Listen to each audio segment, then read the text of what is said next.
Assalamualaikum warahmatullahi wabarakatuh, teman-teman semuanya, apa kabar? Semoga kita semua dalam keadaan baik dan selalu dalam lindungan Allah Subhanahu wa taala. Selamat datang di channel Andy Surya Atmaja.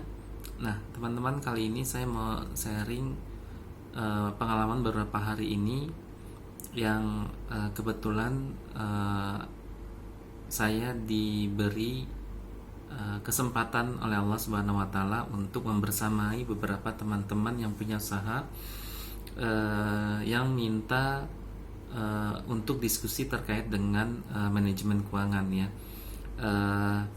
Dan setelah saya ketemu dengan beberapa teman-teman itu yang luar biasa memiliki semangat yang tinggi, semangat yang besar, optimisme yang kuat untuk membangun bisnisnya menjadi besar, menjadi lebih berkembang lagi. Tetapi ternyata ada sebuah kendala mendasar yang menurut saya ya, terkait dengan pengelolaan keuangan ataupun manajemen keuangannya. Nah, kali ini saya ingin berbagi kaitannya dengan itu ya. Ini terserang saya menjadi merenung teman-teman semuanya ya, berpikir dan juga apa ya, membayangkan apa yang akan terjadi kepada teman-teman yang begitu luar biasa semangatnya dalam berbisnis, berjuangnya luar biasa, tetapi mohon maaf, salah dalam melakukan manajemen keuangan.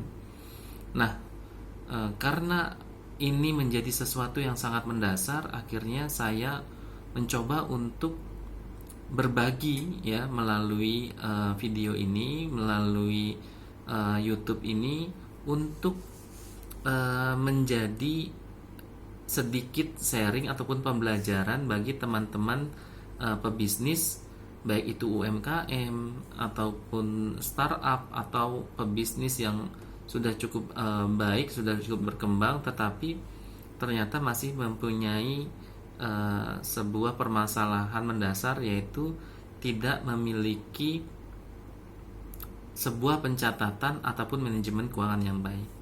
Nah, kenapa ini saya ingin bahas? Karena begini teman-teman, bukankah ketika kita mau berbisnis, kita memiliki sebuah cita-cita yang sangat mulia, kita memiliki keinginan yang sangat besar, kita memiliki visi yang begitu hebatnya ya, dari mulai ingin membahagiakan keluarga, anak, istri, suami, keluarga besar, ingin menjadi pemberi infak yang besar gitu ya, ingin memberdayakan semua ataupun banyak teman-teman yang ada di sekitar, tetangga dan yang lain sebagainya gitu ya. Nah, tentu ketika ini menjadi keinginan yang ingin dicapai, maka tidaklah mudah, bukan ya, untuk mencapainya. Perlu perjuangan, perlu kerja keras, perlu sebuah effort yang sangat besar untuk mendapatkan itu semuanya. Nah, ketika hal itu sudah kita lakukan dan menginginkan bisnis kita besar, jangan sampai akhirnya itu pupus ataupun hilang ataupun gagal hanya karena kita salah dalam melakukan pengelolaan keuangan. Nah, oleh karena itu saya ingin kita sama-sama akhirnya memahami secara sistematis ya, secara baik, bagaimana akhirnya sebuah bisnis itu memiliki manajemen keuangan. Nah, dalam video-video yang akan datang saya akan coba sharing itu, dan kita akan mulai dari hari ini. Nah, teman-teman semuanya, kita akan coba bedah ya, bagaimana akhirnya sebuah bisnis itu harus dilakukan manajemen dalam mengelola keuangannya ya. Yang pertama teman-teman ya, kita nanti akan membahas terkait dengan mindset ya. mindset kita harus rubah, ya. Jangan sampai akhirnya kita menyepelekan, ya, menyepelekan kaitannya dengan keuangan. Bisnis Anda punya omset berapapun juga, bisnis Anda punya omset miliaran, triliunan dan lain sebagainya, ratusan juta dan yang lain sebagainya, itu tidak akan berarti apa-apa kalau misalnya Anda tidak bisa mengelolanya, mengelola keuangan yang Anda dapat. Ya, oleh karena itu yang pertama nanti kita akan bahas terkait dengan mindset. Kita harus perbaiki mindset kita. Kita harus luruskan mindset kita terkait dengan mengelola keuangan bisnis kita. Ya. Bagaimana mindset yang seharusnya? Bagaimana mindset yang benar, ya, terkait dengan pengelolaan keuangan. Itu yang pertama. Ya.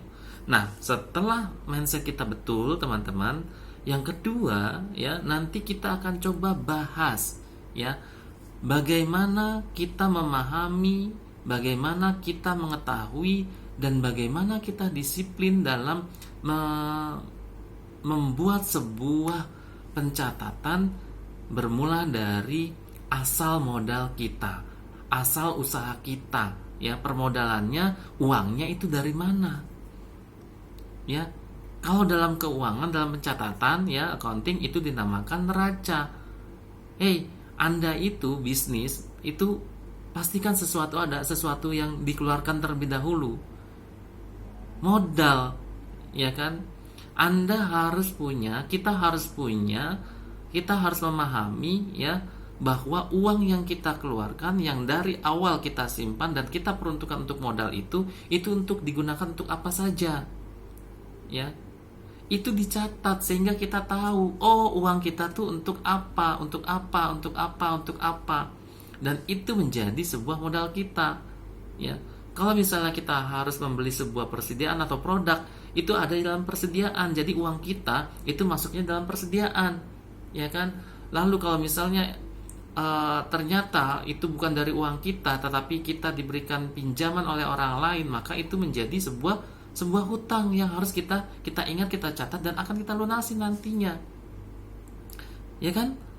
Nah, kalau misalnya ternyata uang yang kita terima itu adalah uang dari sebuah investasi yang dilakukan oleh orang lain, maka itu pun dicatat sebagai sebuah modal investasi dari orang lain, gitu, yang kita memiliki kewajiban untuk membayar ataupun memberikan bagian hasilnya. Jadi semua itu harus dicatat, teman-teman, ya. Jangan sampai akhirnya kita terlena asik menjalankan bisnisnya, fokus pada penjualan, fokus pada pendapatan, tetapi akhirnya setelah itu kita tidak fokus pada apa yang menjadi kewajiban kita dalam bisnis itu, ya. Nah, jadi semua uang yang berawal dan yang kita awali, yang kita dapatkan untuk mengawali bisnis kita, itu harus dicatat, harus, nggak boleh enggak, ya kan, sehingga ketahuan tuh setiap detailnya, ya. Uang yang misalnya 1 juta kita peruntukan untuk bisnis kita, 1 juta itu untuk kemana? Untuk beli produk jadinya persediaan, atau misalnya untuk membeli franchise atau apa, ya. Ini harus dicatat semuanya sehingga akhirnya kita punya catatan asal modal kita, terusnya ini untuk apa. Jadi 1 juta ini, ya, yang berasal uangnya ini juga kita akan tahu ini dibuat untuk apa saja. Jadi balance, ya, seimbang. Ini 1 juta, ini 1 juta. Nggak ada juntrungannya atau nggak ada arahannya. Kita modal 1 juta, gitu ya, tiba-tiba 1 juta itu kemana ya? Itu nggak bisa, gitu loh. Itu awal kegagalan kita nanti. Ya, itu nanti kita bahas, ya, untuk terkait dengan neraca. Itu baru prolognya, gitu ya. Nah, lalu teman-teman, sampai gatal saya, gitu ya, untuk ngebahas ini karena saking gregetannya. Nah, lalu yang kedua, setelah nanti kita bahas neraca, ya, gitu ya, kita akan bahas, yang pertama tadi apa? Yang pertama adalah mindset, ya. Mindset kita harus rubah terkait dengan keuangan. Lalu yang kedua adalah terkait dengan neraca, asal modal kita dari mana, lalu untuk apa, dan lain sebagainya. Lalu yang ketiga, teman-teman, kaitannya dengan laba rugi, ya. Apa sih laba rugi itu? Itu sebenarnya gini loh teman-teman ya. Kita harus tahu ya, bisnis kita itu menguntungkan atau enggak ya.